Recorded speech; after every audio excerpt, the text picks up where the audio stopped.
Hi friends, আজকে এমন একটা জায়গা দেখাবো, জায়গাটা আমিও জানতাম না আগে। এইখানে এত সুন্দর একটা মন্দির আছে। জায়গাটা হচ্ছে আমাদের পলাশী গঙ্গার পাড়েই জায়গাটা।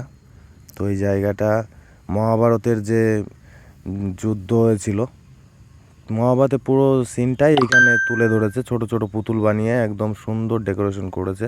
চারিদিকটা দেখতে হেভি। আমি জানতাম না আগে যে এরকম আছে। এই যে এইখানে ভীষ্মের কি আরও কি কি আছে সব লেখা আছে, ঠিক আছে? সব লেখা আছে, সব নিচে কোথায় কি হয়েছে, তারপর রাসলীলা সবই এইখানটায় আছে। ঠিক আছে, সুন্দর। দেখুন এটা কি কি ভগবান, এটার নিচে নাম দেওয়া আছে। এই যে এইদিকে শ্রীকৃষ্ণের কিছু অবতার দেওয়া আছে, আঁকানো আছে। এইখানে বস্ত্র হরণ করেছিল সেটাও আছে। এটা হচ্ছে অসুর বধ করেছিল সেটা। আস্তে আস্তে খুব সুন্দর বন্ধু, দেখতেই ইচ্ছা করে শুধু।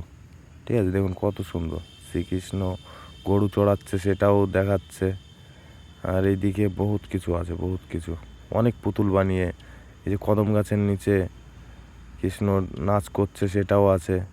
এই যে গিরি গোবর্ধন সেটাও দেখাচ্ছে। সব এরকম নাম দেওয়া আছে নিচে, কোথায় কী মানে কি নিয়ে বানিয়েছে, ওটা কিসের। এই যে কালিয়া দমন যেটা আছে, কালিয়া নাগ যেটা আমরা শুনেছি, সেটাও দেখিয়েছে, সেটাও তৈরি করেছে। খুব সুন্দর। এই দিকেই দেখুন, এইটা সে বস্ত্রহরণ যেটা একদম সেইভাবেই দেখিয়েছে। ইসের উপরে কদম গাছ থেকে বস্ত্রহরণ করছে নারীদের, সেটা একদম সুন্দরভাবে তুলে ধরেছে আর কি। তারপর এইদিকে এই নামটা দেখতে পারলাম না, এটা কংসবধ বোধহয়। এইদিকে আরও কিছু আছে, অনেক অনেক মূর্তি বানানো আছে এরকম, দেখলেও দেখতে ইচ্ছা করে। আর এই যে ক্যামেরা করে নিয়ে এসছি হালকা করে, তো ভাবিনি আর কোনোদিন আপলোড করব মোবাইলে রাখার জন্য। এই যে শ্রীকৃষ্ণর অস্ত্র ধারণ সেটাও দেখিয়েছে।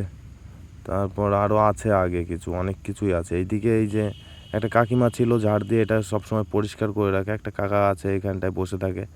উনি 5 টাকা করে নেয় অবশ্য।